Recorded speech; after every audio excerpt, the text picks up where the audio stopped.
So I think we'll, on this session, this talk, we'll work on the senses. We'll work with sense experience.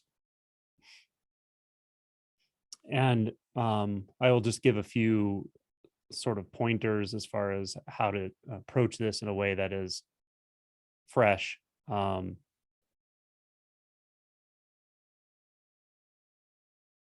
Simple and accessible for anyone. The first thing I'll say is if we approach this with a true empirical mind, meaning we're just trying out experience, we're just trying to see, feel, hear as simply as possible. We're letting the experience teach us. I guess that would be the definition of empiricism or an empirical approach. We're only taking our information or our learnings from the experience itself. We're not trying to add something to it. We're not trying to paste an expected experience onto it. Rather, we're just going to the experience. So taking an empirical approach, in a sense, like a scientific approach, but one that doesn't have any, doesn't come in with postulates or beliefs or expectations, but rather let's just see what's here. Let's just, in a sense, collect data, but the data we're collecting is only experience itself. So having an empirical approach can be valuable. The other thing I'll say is take a fresh approach. Anything you've done in this area before, anything you've experienced, any insights, we can just let those go because truly in deep stage realization, it is fresh always. That's the beauty of it. It is quite innocent. It's unguarded. And the experience is endlessly fresh. It's remarkable in that way. So if we can come in without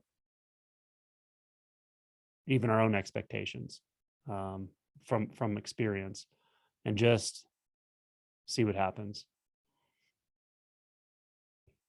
And the other thing is, I would urge anyone who's listening to just follow along and actually try to participate in your own experience with your own visual field, with your own auditory field, rather than take notes or think about it, etc., which I'm sure most people here would be doing anyway. So that maybe goes without saying, but the more we give ourselves to the exploration, the process, the more we're going to get out of it. And the more we'll naturally take away from it. So the last thing I want to say as a sort of orientation is just to keep in mind that this is subtle stuff we're working with here. It can be. Meaning, it's the kind of thing where you might look at the same object in seemingly the same way 100 times, but the 101st time you look at it, you see something vastly different. That's how non-duality is, non-dual realization specifically. It's you look at what you thought was solid, walls and floors and ceilings and your hands and objects always seemed solid. They always seemed like they were discrete and out there somewhere. And suddenly that's just not the case. It's remarkably different.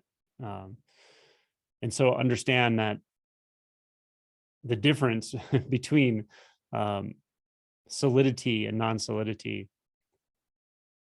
to the mind is remarkably different. To the mind, it's quite different. And experientially, in a lot of ways, it is quite different. But what makes it different, what the trigger point is subtle.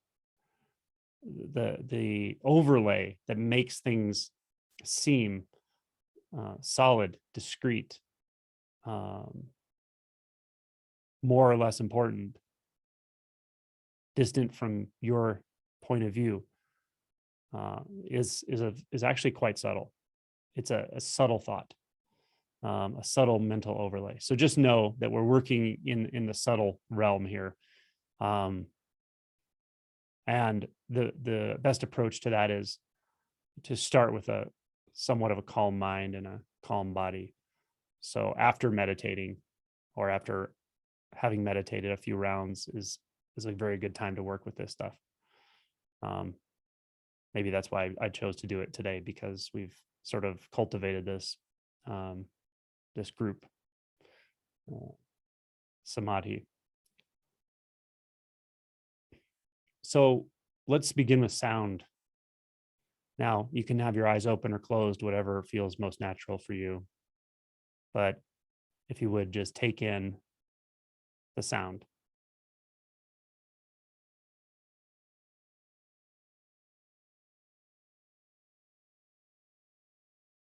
Notice whether or not there's an ability to take in the entire sound field at once, or whether your attention seems to gravitate toward one area of the sound field, one particular sound. Maybe it's a louder sound or a more interesting sound. But just take note whether your attention is in the entire field of sound, dilated, wide open, or whether it's in one particular part or on one sound. And then see if you can move your attention such that in one moment it's on a particular sound, maybe the most prominent sound in the room.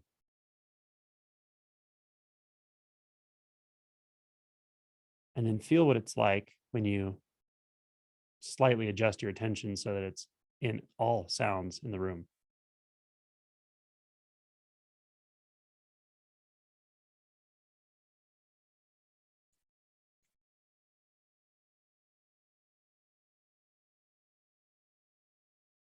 Now, as we take in the entire sound field,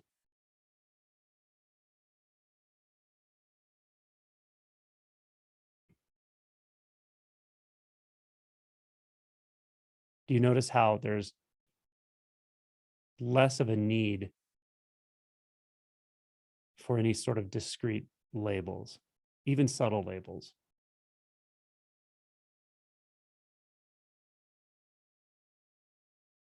Which corresponds to having less need for a sense of any boundary between sounds.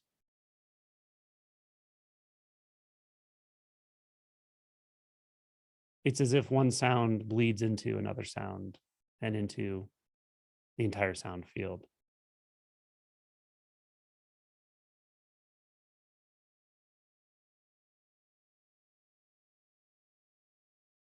So if that's reasonably clear, that we would actually have to start with a label to begin to differentiate the sounds, to pull the sounds apart, apparently, or with our focused attention. So we see that attention and labeling and separation are intertwined in that way. They're a very similar mechanism. So when we relax the attention into the sound field, when we relax the need or just tendency to make labels, we also naturally relax the tendency to perceive separation between the various sounds, including internal and external sounds, the hum of the ears, the ringing in the ears. There's always some degree of that, but we're usually filtering it. When we really start to open our aperture with sound, the hum, the ringing, the ambient sounds in the room are all really overlapping. In the actual experience, they're not differentiated. They're not two. They're sort of floating in one amorphous field of sound.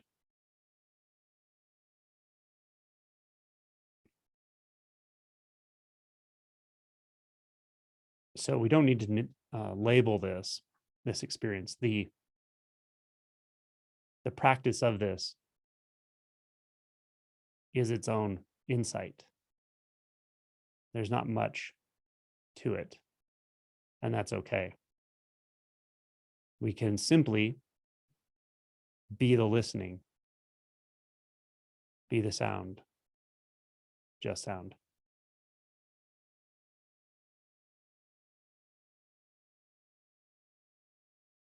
And if we feel like we're starting to focus or starting to get into the mind, we lead ourselves back in exactly this way, as I described, as the chapter on attention also talks about in very specific ways how to modulate attention.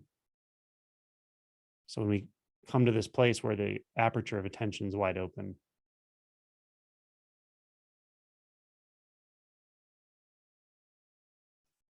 and we notice that the sounds are not discrete sounds, it's a field of sound.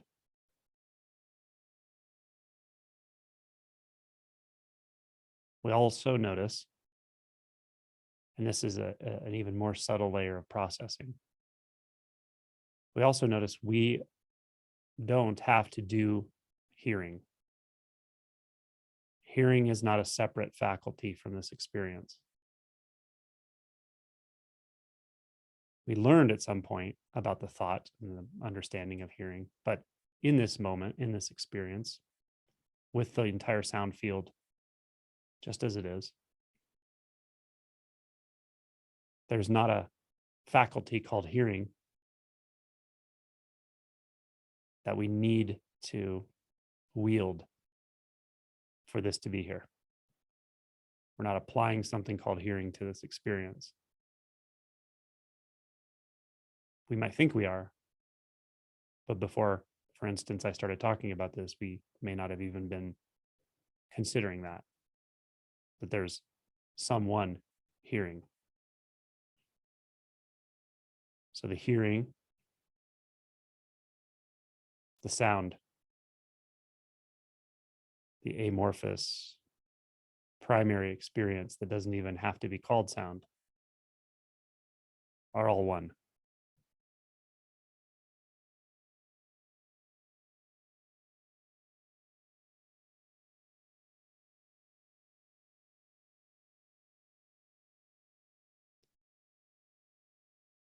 So are you out there or in here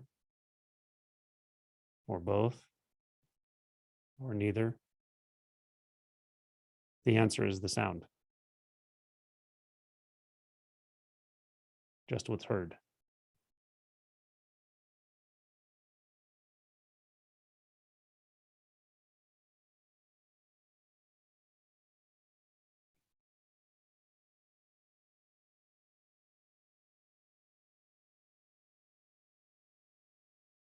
If the hearer seems to be sticking around, which this can be a stickier part of this, the sense of being someone hearing, the sense of a three-dimensional space in which this is happening rather than just the pure experience of sound. Asking the question in reference only to the sound.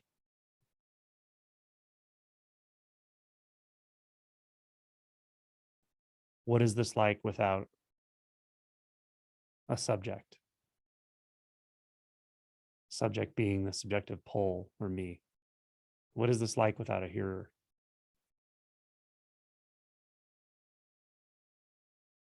That may soften it a bit.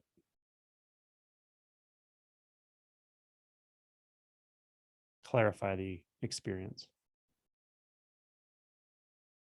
But the experience is always what's leading us.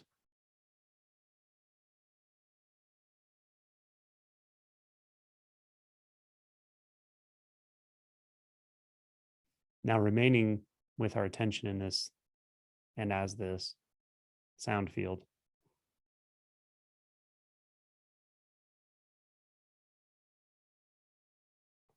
See if you can't open the aperture slightly more, such that some sensations that would normally be called body sensations start to seep into the sound field. We're not changing anything about what is heard, about the sound. Staying dilated with our experience. Seeing if some of the body sensation doesn't start to move into it. It might already be there. If we really weren't labeling, probably already was there or is there.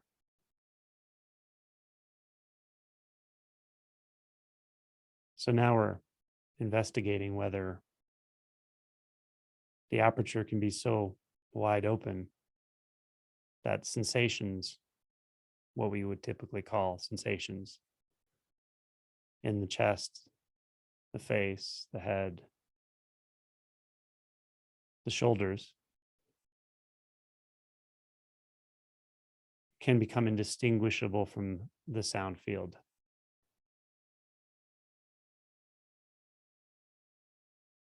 Now, understand, if you have one single thought about this, it will probably be that doesn't make any sense. And that's okay. The thought's business is to divide things up for communication. But we don't need to communicate anything here. We are only interested in primary experience, immediate, unfiltered experience.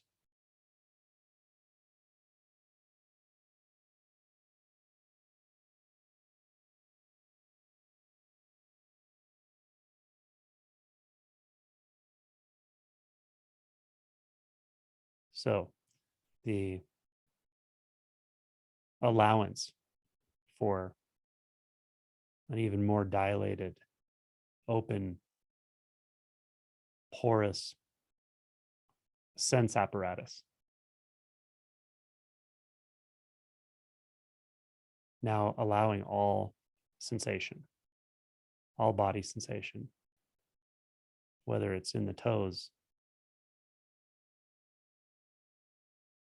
in the heel, in the ankles, knees. As I point to these areas, see if you can just allow it in without closing down attention.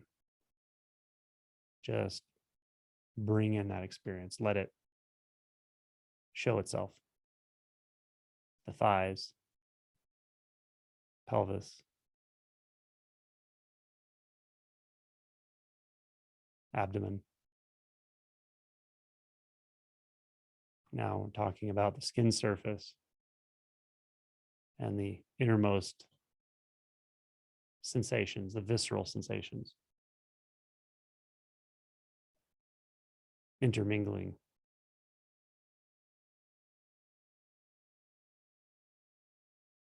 Still with the sound field.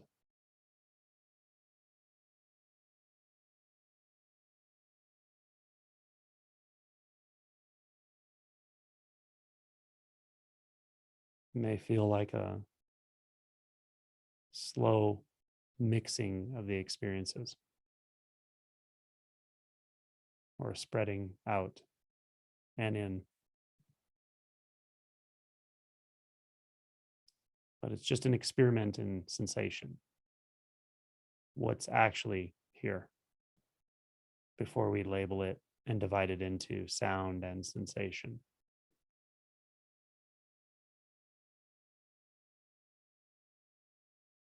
If it's not clear, one simple thing you can do is to slowly, gently move your attention from the sound field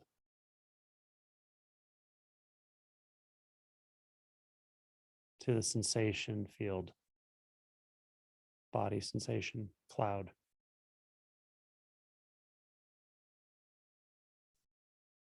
As you're moving it in between,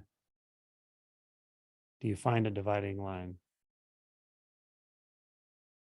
where sound suddenly ends and body sensation subtly begins?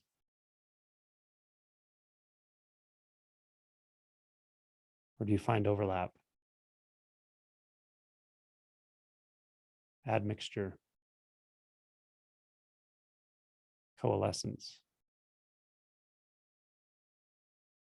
Now, if you find a place where it seems as if the contact is being made or the mixture is there, where it's fuzzy, gray, where sound and sensation might be mixing, even if there's no obvious dividing line, which there won't be.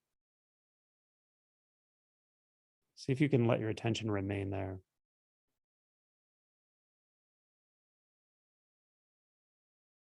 Where it's both sound and sensation. And there can move, shift, morph. It may not be one point in space. It probably won't be. It might be an impossible space, behind and in front. Minuscule and enormous.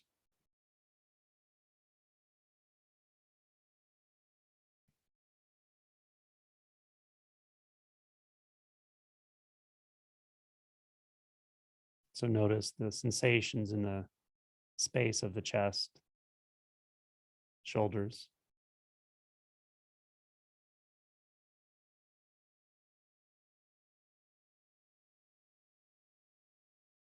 the face, the neck, back of the head.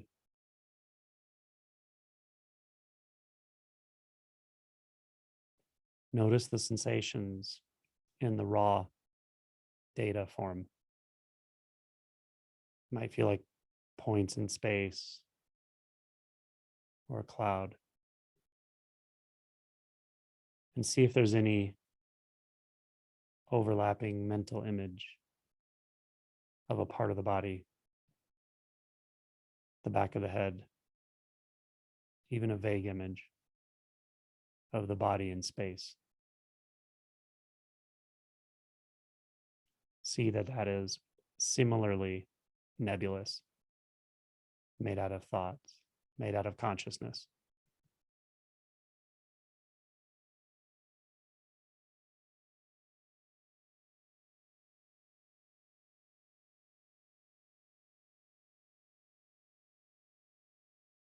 And then we can gently move our attention back to the actual sensation field of the head, scalp, ears, jaw, teeth, tongue. These numerous points of sensation.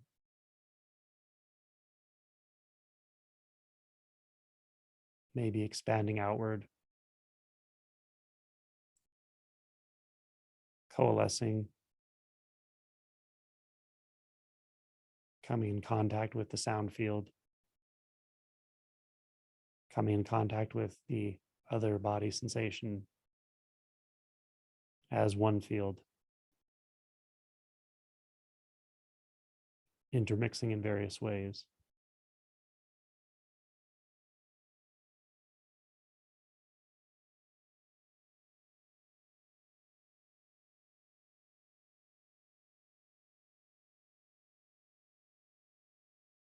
And just stay with this for a moment.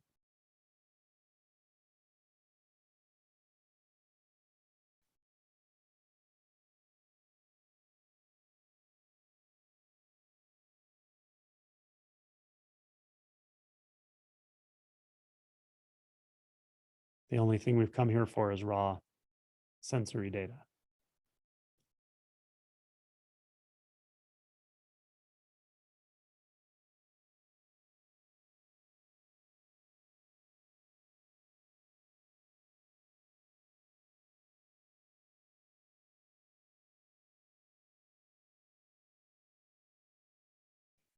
So as we remain in this field of sensation, however it is for you now, wherever it is for you now,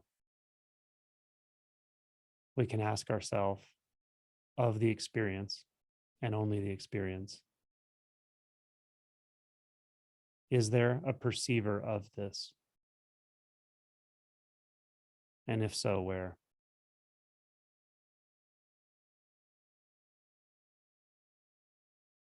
In the field of experience itself, did anything change when you asked the question about a perceiver? Or is it just as it always is?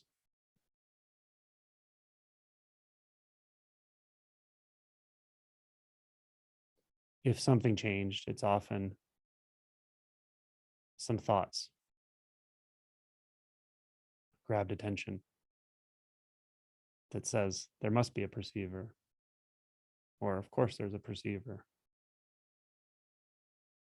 That may have not happened. But if something about the experience changes, it's usually just an addition of thought, an overlay, a tendency to feel like a subject in the thought space. But the sensation field itself, the sensation cloud, doesn't rustle. No matter how many times you ask that question, it won't respond. There's just sensation, sensation feeling, sensation doing the feeling, sound doing the hearing.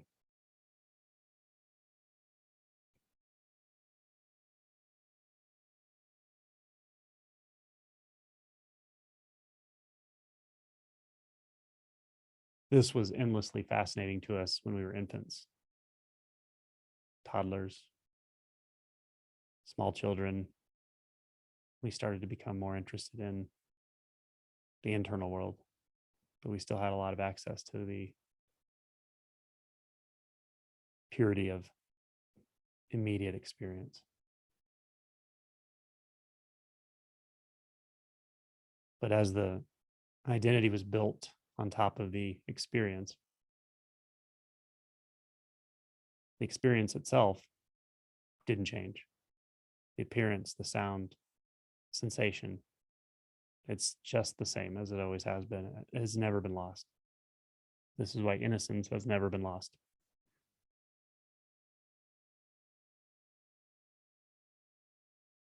We can't regain it because it hasn't been lost. We can simply remind ourselves of it.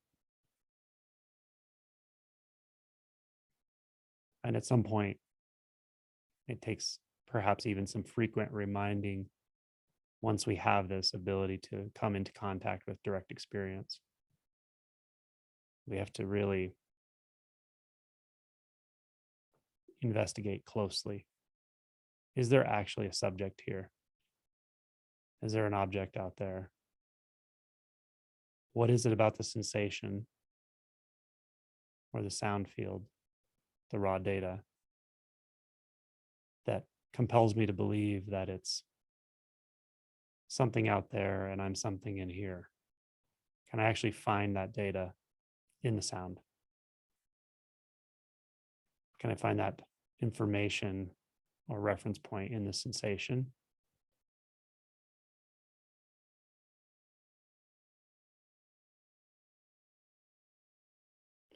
Sometimes it feels as if the subject and object experience is just not there at all. For some people, it feels as if they're stuck together, like subject and object cannot be separated from one another, and they are the sound.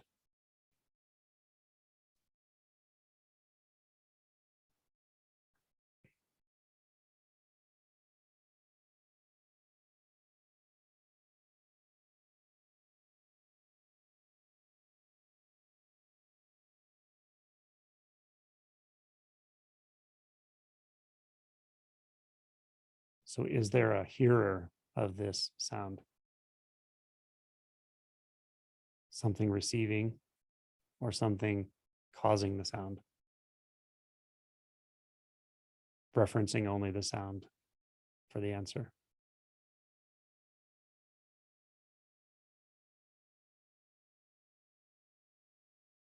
Is there something receiving the sensation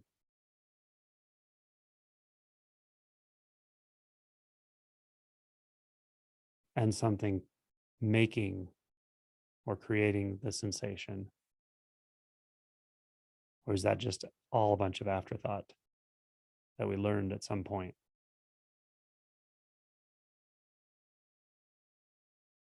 The ocean of sensation doesn't seem to be shaken by any of these questions. It's just there. So, what is primary?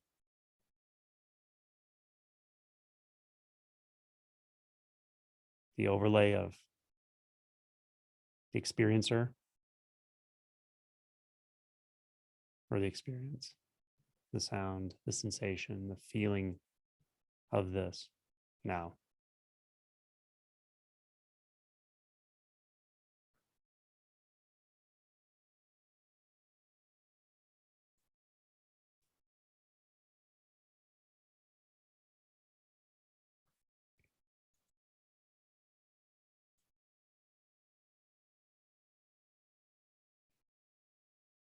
Now, even if we have our eyes closed, in fact, sometimes it's even easier to start with your eyes closed. We can investigate the visual field in the same way. With our eyes closed, often we overlook the fact that we're actually seeing shapes, vague shapes, forms, dark colors, shades. We're seeing the raw visual experience behind the eyelids ultimately. And that's just as good a place as any to start the investigation of the visual field.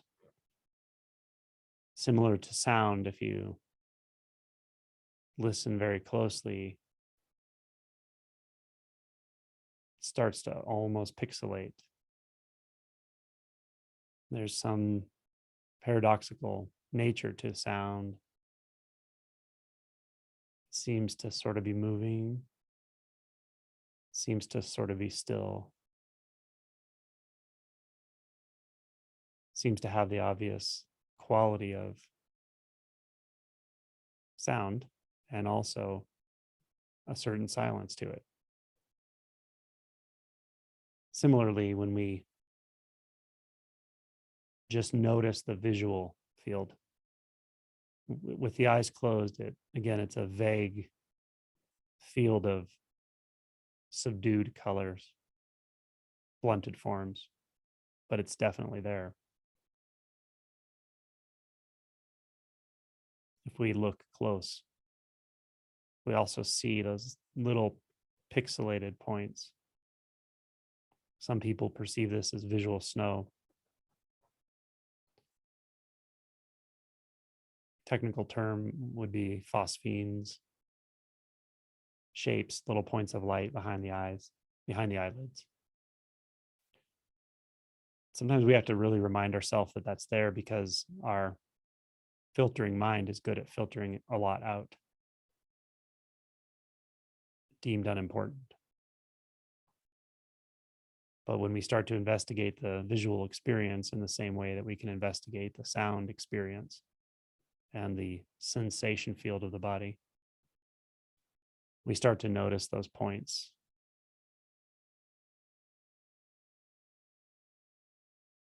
We might even start to notice the depth changing, feels closer, perhaps, or a little bit more ill-defined as far as distance is concerned, can feel close and far simultaneously, or appear close and far simultaneously when we're not adding labels. We're not calling that an object. We're not adding even labels of color, blue, white, green. Just the raw visual data.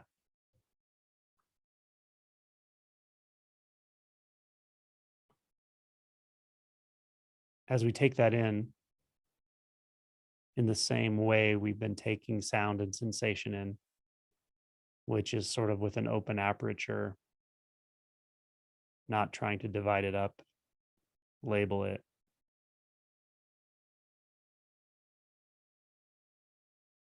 Think of it as an object. We're not trying to do any of that.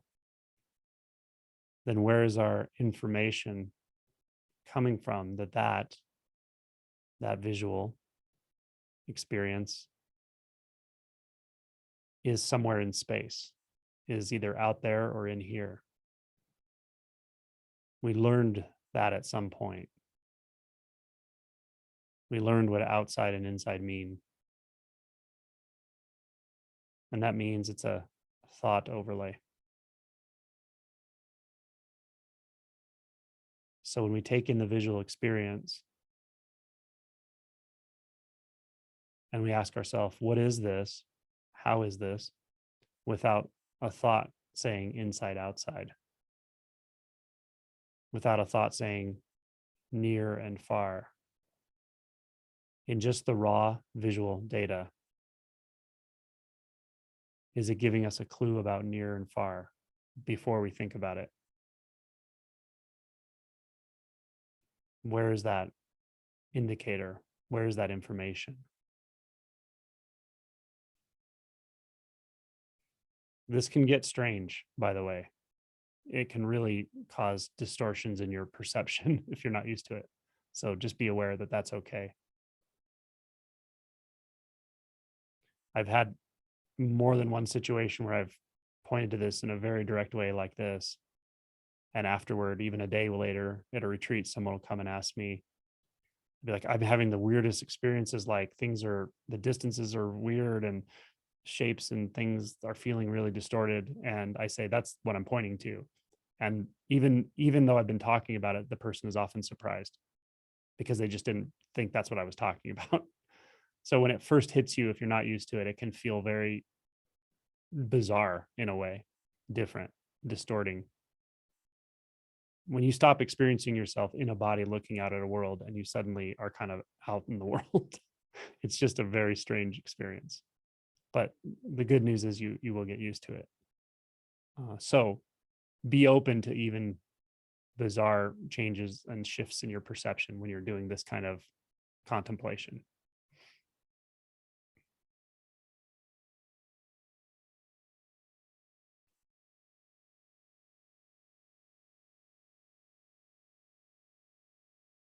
So there are many ways to approach this with the visual field.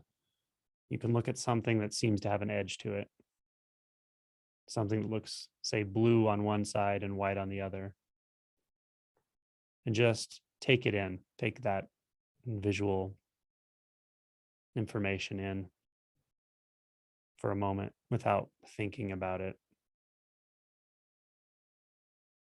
And then you can ask yourself, in the visual experience itself, in the data, in the raw data, where am I getting the information of a boundary between one and the other? One object and what seems to be behind it, for instance. Is the information in the visual experience itself? And if it's not, where is it? So it's learned. When we see this, it's realized, wow, that was actually a thought the whole time. I learned that things were separate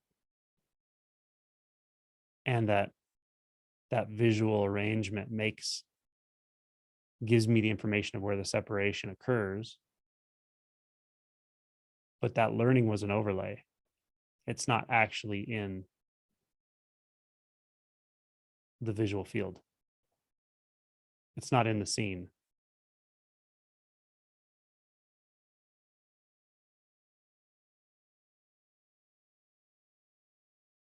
And just take that in. These very subtle questions, and then going back to the experience to find the answer. And the answer may simply be that information is not in it, not in the field itself. It's not in the data. This is much more obvious with sound and sensation. So it's why I start there often. But when you look into the visual field and you also see that there's really no distance, location, it's a practical overlay. It has use for sure.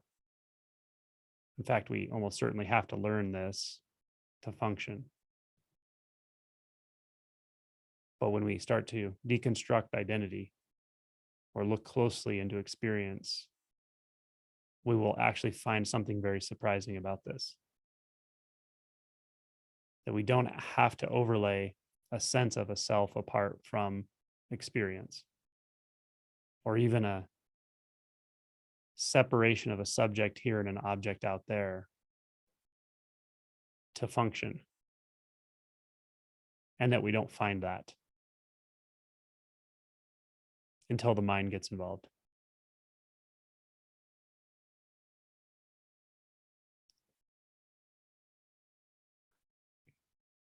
So looking at just the raw visual data,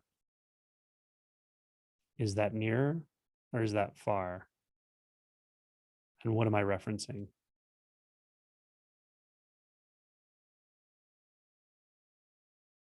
You might notice that even in the thought referencing system, near and far are quite relative. Depends on your environment, other apparent objects.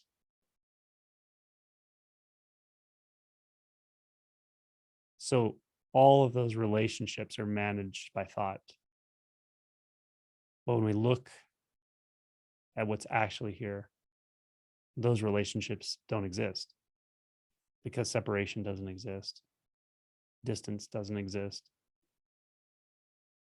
Discreteness doesn't exist. Or at least we find no evidence for it. And we find something very real in the seeing itself, in the seen. And we can always attune to that.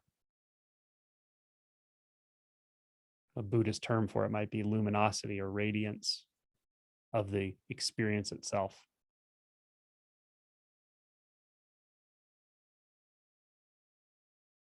Once you start to taste this, you can just sit with it in this way. You can continue to ask these subtle questions and keep returning to the experience to see